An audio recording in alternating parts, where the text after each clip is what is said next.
Guys, like, comment, subscribe, share the video, especially if you love college football as much as I do. This is a way too early season kind of breakdown, not breakdown, but a kind of a prediction of where I think the Seminoles of Florida State, the ACC champs, will end this year. Right off the bat, I'm telling you, I don't think they're going to go undefeated. Not just because of all the players they lost, but who they have coming in.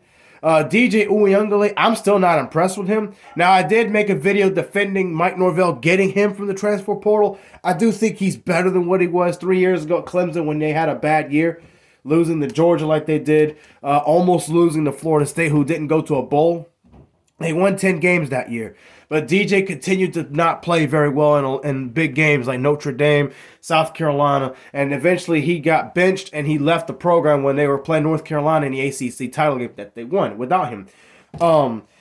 I feel good about him playing. Again, you look at Jordan Travis, you look at Hendon Hooker, you look at other players that have stuck around in college for a long time, and they end up playing really good. So I'm not saying he can't, but because of his history, that tells me Florida State is liable to lose at least 2 games, maybe even 3.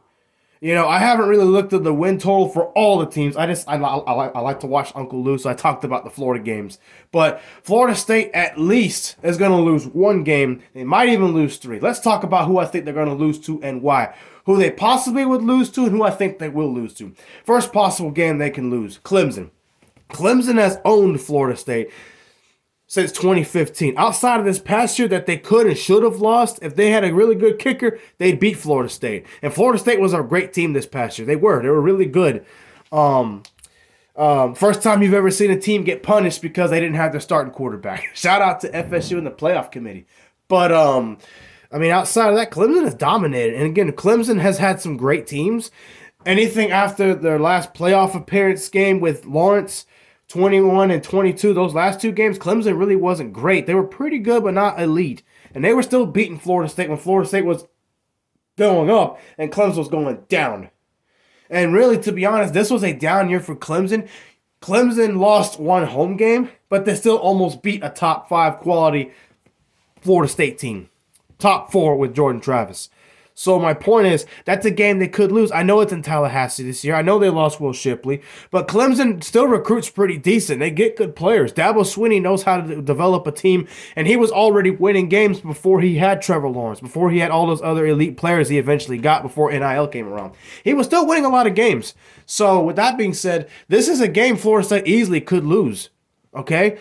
Because again, Dabo Swinney, speaking of, you know how petty he is. When people talk trash about him, his players, or his program, like someone did in the call-in show last year with Clemson, from that moment on, they won 5 straight. Notre Dame, they went on to beat South Carolina. They won their bowl game against Kentucky and SEC schools, so that's a big deal. They ended up being 9-4, and they were 4-4 to start up until that phone call. So you know Clemson's going to be better than last year. That's a game Florida State could lose at home.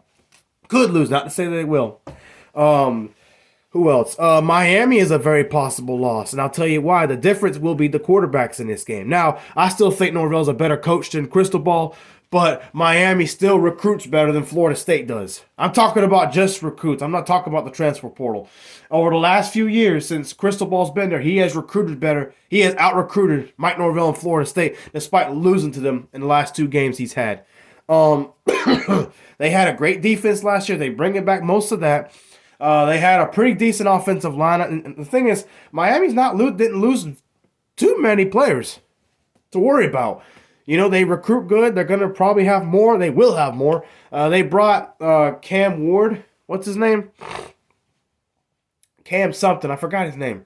I can't think of it right now. Dang it. But he's a great quarterback. He played good at Washington State. So imagine a really good defense in his back pocket. So that's a game Florida State could lose. And the thing is, Florida State and Miami is one of the most, if not the most competitive rivalries in college football today. Whether both teams are great or really bad, it's always very competitive. Like this past year was very competitive, you know? The thing is, Miami competed with Florida State with a really good defense, but not much of an offense as far as passing the football.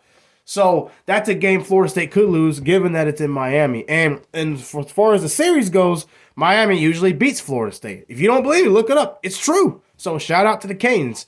Now this is the game that I think they will lose. I believe they lose at Notre Dame for several reasons. For one, it's at Notre Dame. Late in the year, it's probably going to be their senior night where they're hosting our top 10 quality, at worst top 10, top 15 Florida State team. Florida State could be in the top 5 by the time they play. If they beat Clemson and Miami and everybody else. That's not exactly an easy schedule for Florida State. Not one of the tougher ones, but still tough, if you know what I mean. My Notre Dame has beaten Florida State the last 3 times they've played. I know Florida State wasn't really good the last 3 times they played, 2018, 2020, 21, but it still doesn't matter. They still beat them, all right? And to be honest, the players like offensive linemen, running backs that Notre Dame tends to lose, they tend to replace those pieces very well. So they're going to be able to run the football like they have. Good offensive line, good tough lines of scrimmage. They're bringing back most of that defense from last year that was really, really tough to deal with for anybody. This is a game Florida State easily could lose. And I think they do lose. Because, again, it's late in the year. I think it's going to be a night game. It's at Notre Dame. It's probably going to be senior night. Again, Notre Dame has owned Florida State in the last 3 games.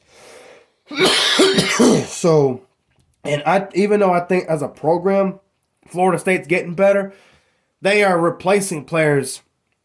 And they have a quarterback, again, who has proven to cost them games. Or have close games that they shouldn't be close with. And he has, and there's the thing, DJ Uyunglele, guess what? He's 0-2 at Notre Dame as a starting quarterback. And again, I know Florida State, it's Florida State, but Florida State has lost the last 3 games.